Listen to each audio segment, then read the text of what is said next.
Good afternoon. My name is Mark, and I want to welcome you to here to Gov School and live on YouTube today. And we're certainly glad that you've joined us.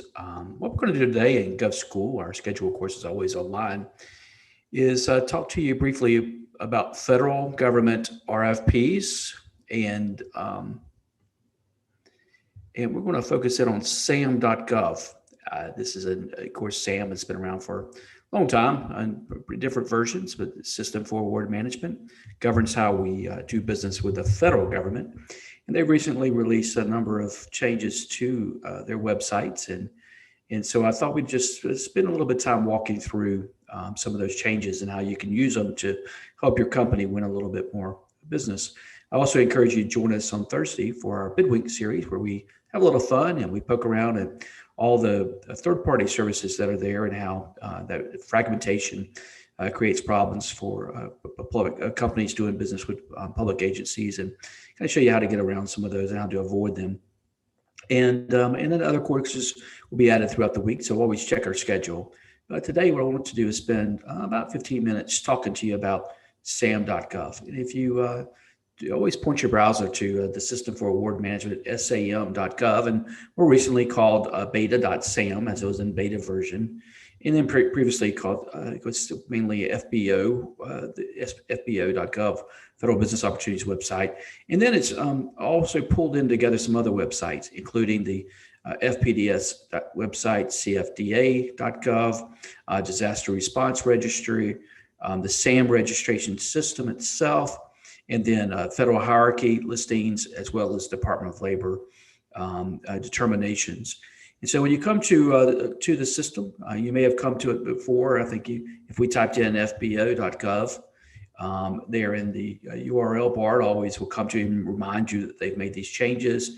And it's still showing, of course, the beta.sam site, so they're trying to catch up as well as we all are, but kind of giving you a quick overview of what they're trying to do. Is they pull all the information together at one source, but as you click through the beta.sam, it then reroutes you to the sam.gov website. And here you have some functions. First of all, they give you the nice alarms at the very top, or some messages to let you know about the service and details, and you can click through and see those messages each time. Then more recently, one was the performance-related issues on May 25th, as they made some of the changes. Always could close those out with that little X there. When you're signed in, it does give you a little bit different view, and you can set up your account to do that. But your primary functions are still available, just with general searches as you start to get familiar with it. You can come in and you have your basic home screen. It has all of the individual departments, but then you can come in, you can do a search. You can also look at the data bank itself and some data assistance for contract opportunities, contract data, and the federal hierarchy. It does require you to sign in to access the data reports, but they're there. The data services, this is the downloads of actual data, contract opportunities, assistance listings, and you can pull down those in CSV format, or then convert it into your general Google Sheets or other types of informational resources that you can use to view data. And when you click on those, for example, you go to contract and they have archive data, the Buy American Act, those bids that are out there that are being questioned. When you click through any of these, you can see the waivers, for example, that are done in May. And these are Excel spreadsheet files, or in a CSV file, the daily information that comes out. And these are daily reports. You have the data.gov. And these are your contract opportunities at the federal level. That's a CSV file, very large file. And they give you a little over here on the side. They'll tell you the last day it was updated. This was updated yesterday, so that you can pull that information down. Very useful tools. And you can actually go in and do some past performance research even with this individual tool. And then you can come back in and look at remember we did the recovery back in the 2000, I think that was maybe 2008, 2009 timeframe, some of that age data there, as well as other details, archive data you can pull out. You can look at historical records, using just traditional Excel spreadsheets, or maybe getting a little bit more fancy with a Tableau, and kind of giving you some trends and trend analysis that you might want to do. You can always come in here as well and look into the help section. Very useful tools to kind of show you the various reporting mechanisms that they have. I think the new site is easy to understand, easy to read. I like it. The information's not. I think on the FBO side, it was the wording was a little bit smaller. Here, the fonts and everything really built to be so easily viewed and on just about any tool that you have. And it looks even a little bit different on your mobile phone, but still really easy to move around in. The contract opportunities is by far the number one spot you'll be using once you get your entity registration done. So if you come in here, click here, it also is easier to really search there. And then you would want to be signed in when you actually register and determine what an entity is. It's where you actually get started to register, renew your SAM registration each year. And then you can actually check your registration status when you log in. And you do that when you click on sign in, you have to accept it. And I'm not going to do that online here because it does require your signature and your verification now as sort of a double opt-in type system where you're confirming your address and so forth before it sees you. But I've already checked today and I saw GovDirections registration there.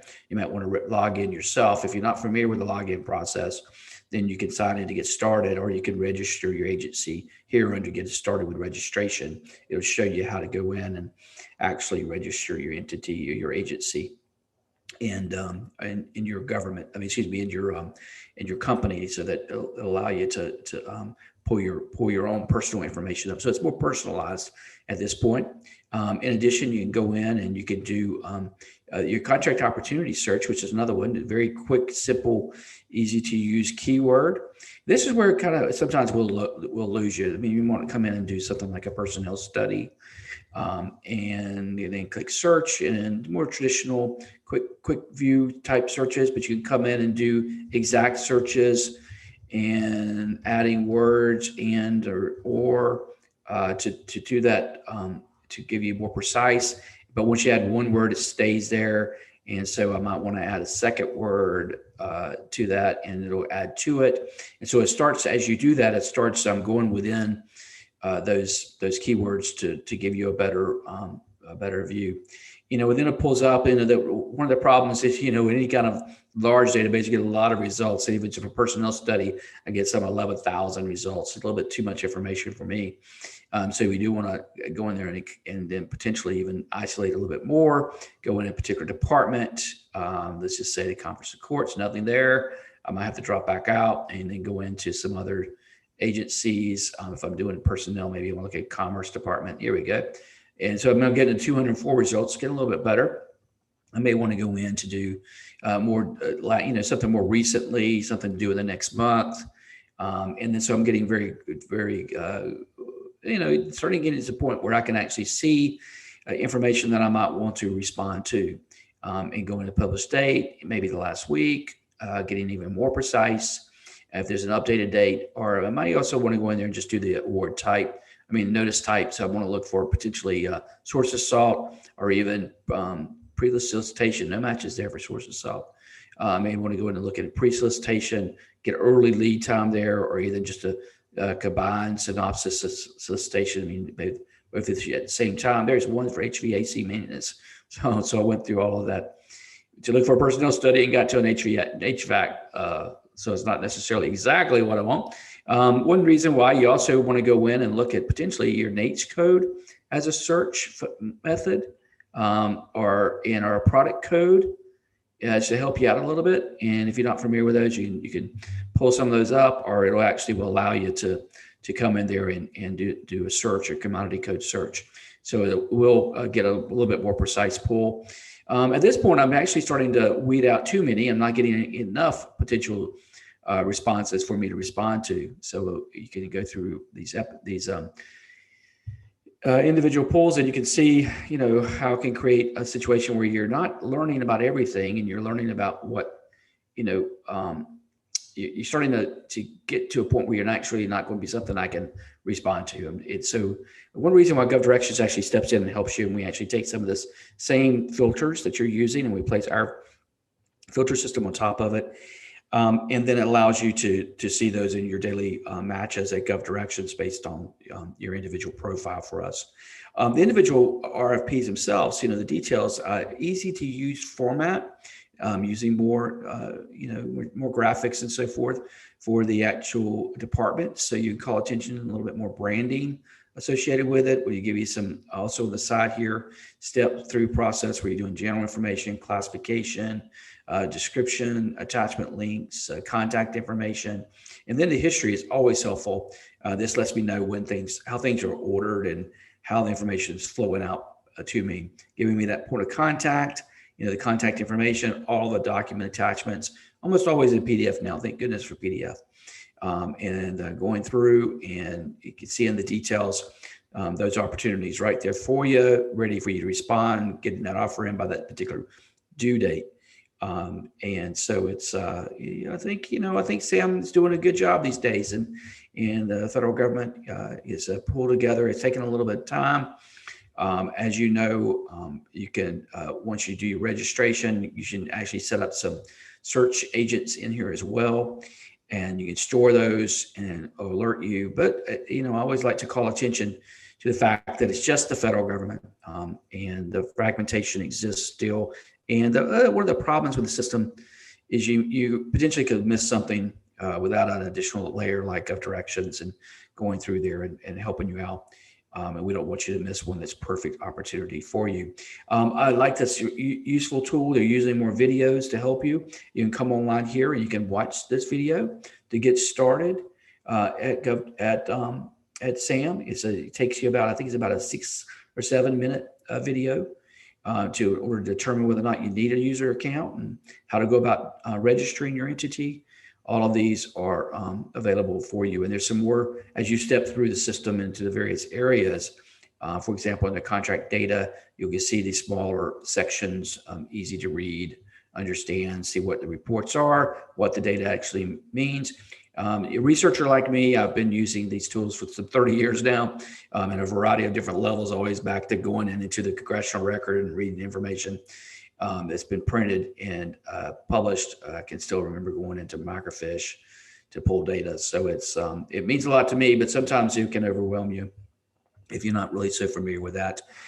We do try to make it easy at GovDirections. So when you start at GovDirections, always should check off your federal listings, just to make it just a little bit more simpler when you go into your RFP categories. We're going to tell you, and if I was, for example, looking for that personnel contract, I'd come here, it will show you those. And we're going to tell you if it's state, local, or federal. Real simple, easy to use overlay that will then drive you to the federal government, as well as all those state and local. And you can see here for personnel contracts alone, for example, it's probably 40 different state and local contracts for every one federal government contract. A lot of us think that when we first come to this business sector that the federal government's where it's at. And while that is where they print the money, they actually will send it down to that state and local government level, who will then issue the procurement call. And you want to make sure you're monitoring those cities and counties and schools and hospitals and there's some 100,000 different agencies where those funds are procured at and aggregated at. And so there we are today. I wanted to give you a quick tour of the sam.gov website, as well as how we interact with it. And I hope this has been helpful. Please stop in on Thursday and we'll talk about Bidwinked and how you try not to fall into the traps of having to pay all that extra money for access to public information, which should be generally free to you to use at any given time. And so if you have any questions, give us a call, 800-492-8523. Make sure you register at govschool.com, and there will alert you when there's an actual session. And it's coming up, and our library always maintains our recent videos, as well as our YouTube channel. Thank you and have a great day.